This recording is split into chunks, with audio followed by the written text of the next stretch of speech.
Finn's world shattered the night he went out to settle a score and ended up bleeding on the cold concrete. The knife wound searing through his side like a branding iron and sending him staggering into the alley where the streetlights flickered and the asphalt tasted of ash and regret. One moment he was laughing off a crooked smile from a stranger who thought he could intimidate a doctor-turned-designer. The next the blade was in his ribs and the world tilted into darkness. Hope arrived at the hospital before the blade had even been pulled from his trembling hands, her phone alight with panic as she paced the ER waiting room, bristling with grief and a fierce, unforgiving resolve that set her eyes aflame. When the attending physician murmured that Finn was lucky to be alive but would need rest, stitches, and close monitoring, Hope's relief warred with something darker. The knowledge that this knife meant more than a random attack, that someone wanted to bring down her family, and that Steffy, who had torn Finn from her life once before, stood to gain from his vulnerability. So while Finn fought for every ragged breath, Hope wielded her own weapon. False headlines, doctored photos, whispered half-truths to every reporter who would listen, calling it Steffy's desertion, painting a portrait of a wife so cold that she'd abandoned her husband the moment he fell, posting fake text messages on social media as proof that Steffy had refused to answer his calls, and even going so far as to enlist a dogged blogger to write a scathing expose titled "Abandoned at Death's Door." Steffy's cruelty exposed, complete with a blurred photograph of Steffy entering a couture event the same night Finn was being prepped for emergency surgery. Brooke and Liam recoiled at the suggestion that Steffy could truly be so heartless, but the seeds of doubt had been sown, and in the court of public opinion, doubt often carries more weight than truth. Meanwhile, Hope moved with the precision of a chess master, her next target not Steffy herself, but the one person who would make Steffy pay for this imagined betrayal, Luna. Luna, already fragile from the revelations of her tangled lineage and haunted by the feeling of never truly belonging, found herself bombarded with evidence that Steffy had orchestrated the attack on Finn to drive him back into her arms. Fabricated emails suggesting Steffy had paid a street thug to teach Finn a lesson, a voice memo edited to sound like Steffy laughing at the idea of Finn squirming on the pavement, and anonymous tips revealing a supposed clandestine meeting between Steffy and a known enforcer. Hope knew Luna's heart beat to the rhythm of vengeance. She channeled Luna's anger and confusion, whispering late-night phone calls in which she feigned worry for Finn and admitted, "I've seen the proof, Luna. You deserve to know that Steffy betrayed him, betrayed all of us." Luna's grief twisted into rage, her grief-stricken tears drying into a cold fire that spurred her to action.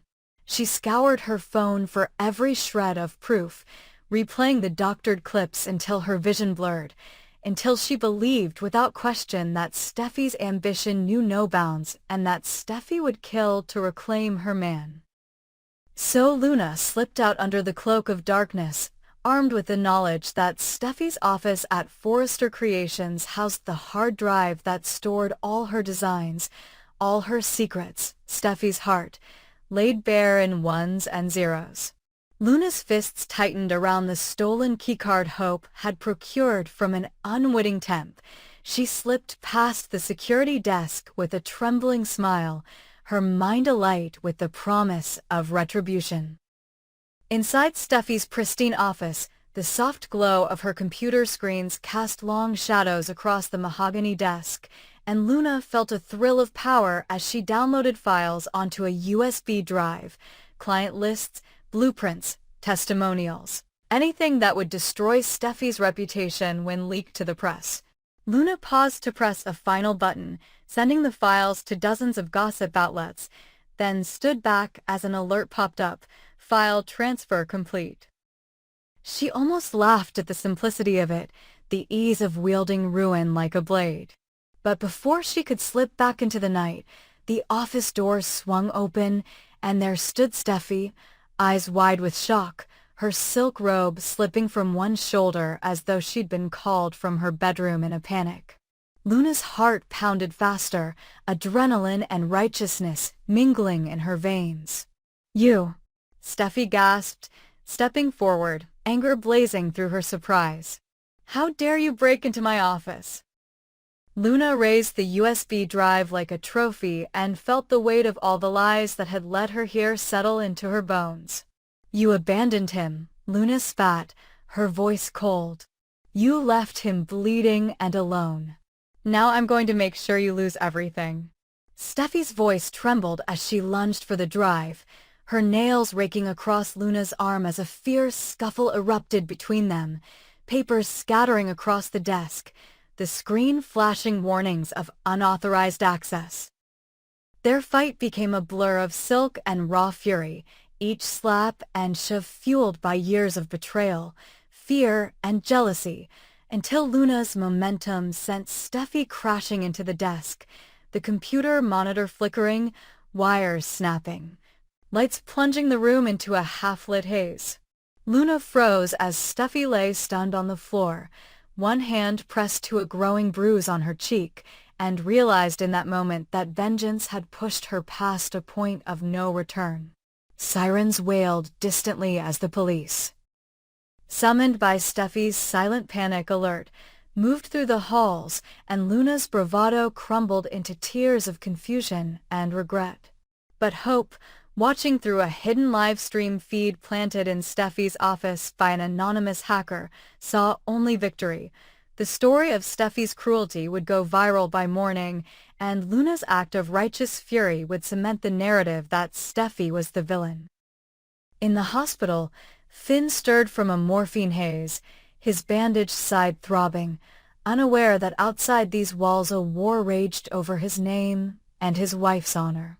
As Hope brushed a strand of hair from his forehead and whispered, "They'll all come running back now," Finn's eyes fluttered open. The first thing he saw a face he recognized and another he did not, and he wondered which of these versions of reality was the true one, and which would tear his family apart forever.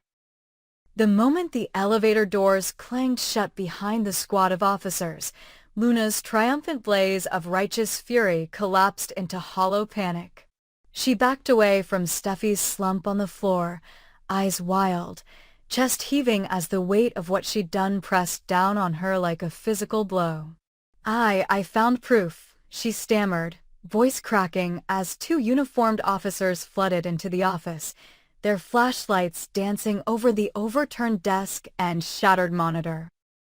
Steffi lay curled on the plush rug, one hand pressed to her cheek where blood had begun to seep, yet her eyes burned with wounded defiance. "Proof?" one officer repeated, voice calm but firm as he crouched beside Steffi, pulling a notepad from his pocket. "Miss Forrester, you've been assaulted. Are you all right?" Steffi nodded stiffly, mouth twisting into a glare at Luna. She broke in, tried to steal proprietary data. Her words were clipped, controlled even through pain. And at that instant Luna felt the last thread of her certitude snap. The officers exchanged a glance. One cuffed Luna's wrists behind her back while the other gently helped Steffi to her feet and guided her toward the door. Luna's legs gave out beneath her, the echo of her earlier bravado drowned in the reality of handcuffs and flashing red and blue lights.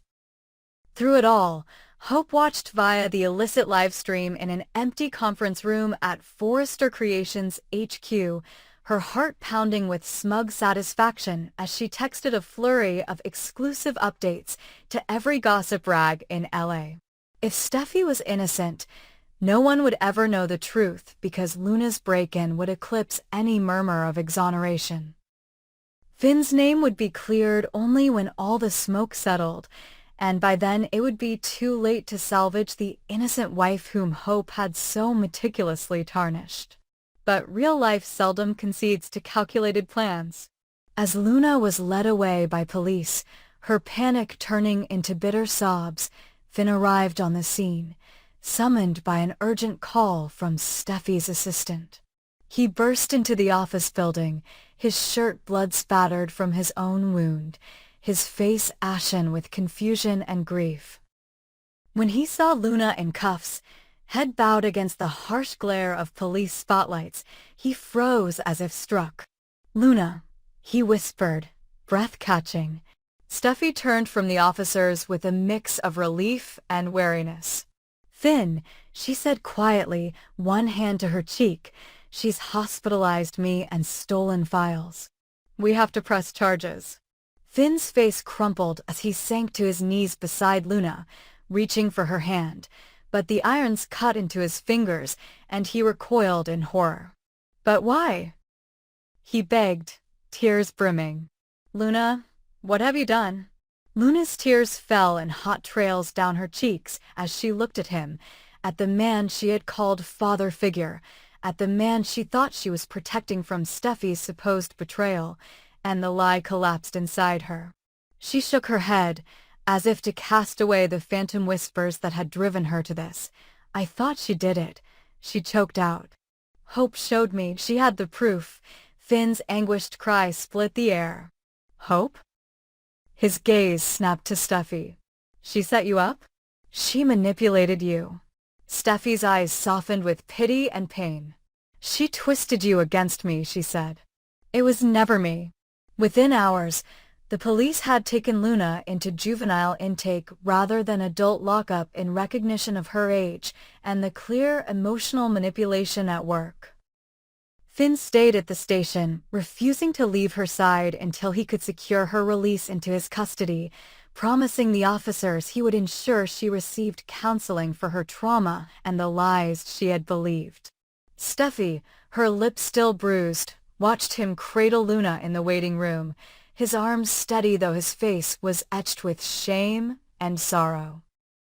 When the final papers were signed and Luna sobbed into Finn's shirt, murmuring apologies between tears, Steffy stepped forward, wary but resolute. "Finn, let me help," she said quietly. Finn lifted his gaze, bloodshot but clear with purpose. "You already have, Steffy."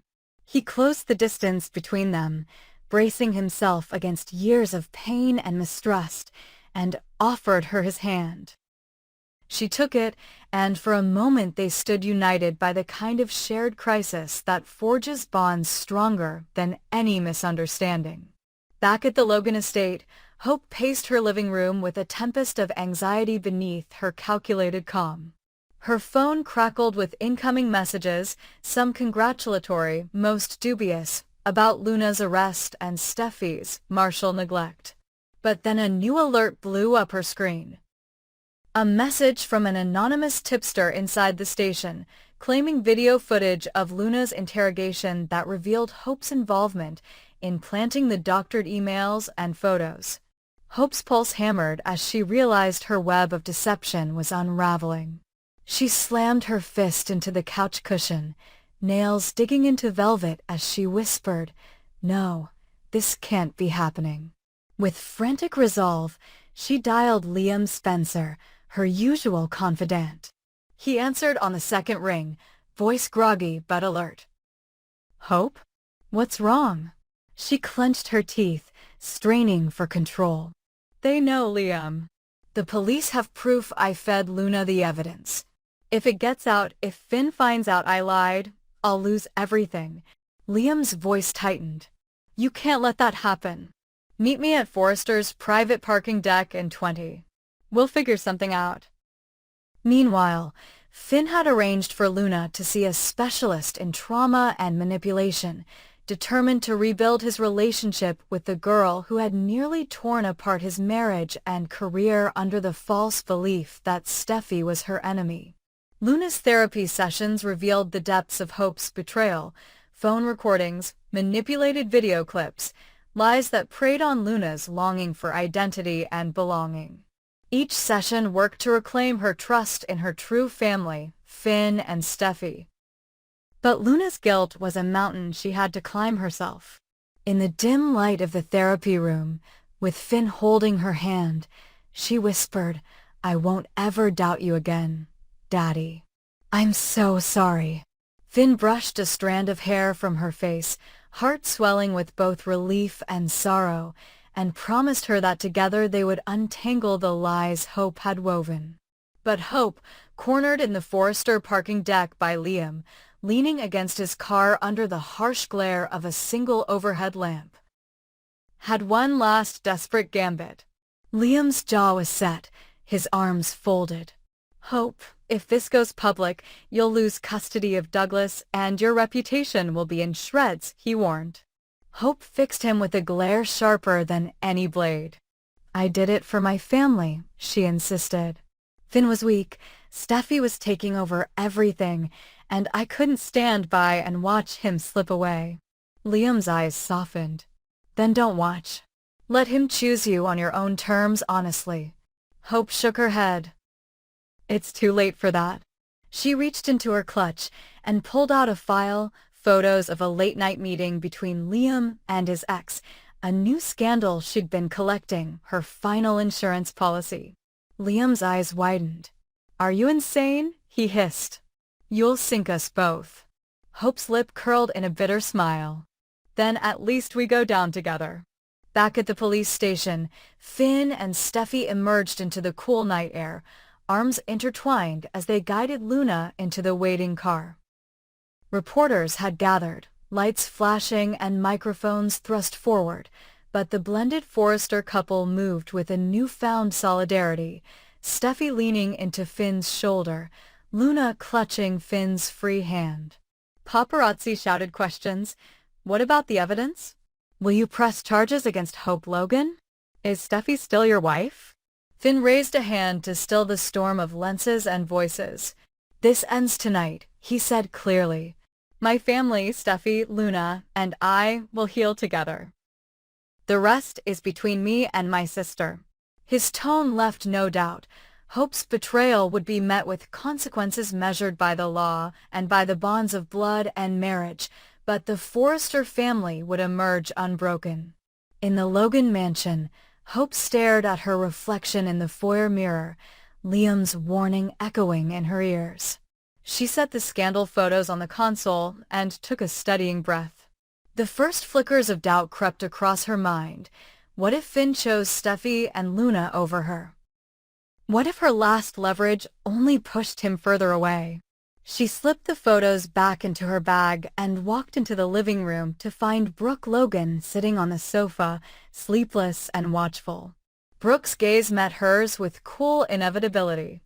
I heard, Brooke said softly. About Luna. About you. Hope's heart seized. Brooke rose, every inch the matriarch, and crossed the room.